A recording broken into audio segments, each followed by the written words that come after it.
ইচ্ছে সেভাবে লিখে দিতে পারবো।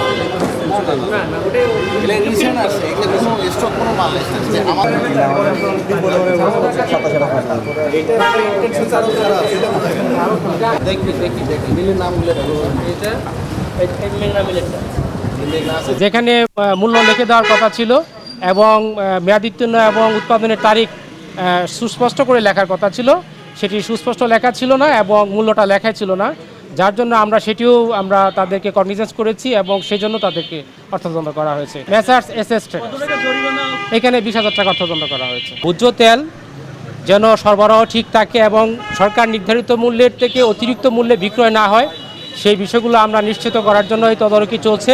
আপনাদের মাধ্যমে আমরা জানিয়ে দিতে চাই ব্যবসায়ীদেরকে, তারা যেন সরবরাহ চেইন ঠিক রাখে, পাশাপাশি সরকার নির্ধারিত মূল্যে বিক্রয় করে এবং বিক্রয় মূল্য এবং ক্রয় মূল্যের ভাউচার ও স্টক রেজিস্টারের জন্য সঠিকভাবে তারা মেনটেন করে। ভোজ্য তেল এবং জ্বালানি তেলের যেন কোনো ধরনের মজুতদারি না হয় এবং বাজার যেন স্থিতিশীল থাকে, সেই লক্ষ্যে আমরা নিয়মিত আমাদের ভোক্তা অধিকার সংরক্ষণ অধিদপ্তর সহ অন্যান্য যত স্টেক হোল্ডার আছে তাদেরকে সাথে নিয়ে আমরা নিয়মিত অভিযান পরিচালনা করব এবং যে কোনো মূল্যে এই কালোবাজারি, মজুতদারি এগুলো আমরা প্রতিরোধ করব। আমাদের অভিযান অব্যাহত থাকবে এবং এই ভোজ্য তেল এবং জ্বালানি তেল এদের মজুতদারি বা কালোবাজারি প্রতিরোধে আমরা সর্বাত্মকভাবে অভিযান পরিচালনা করব। কি বুঝলেন ভাই? অনলি যেটাই চাই।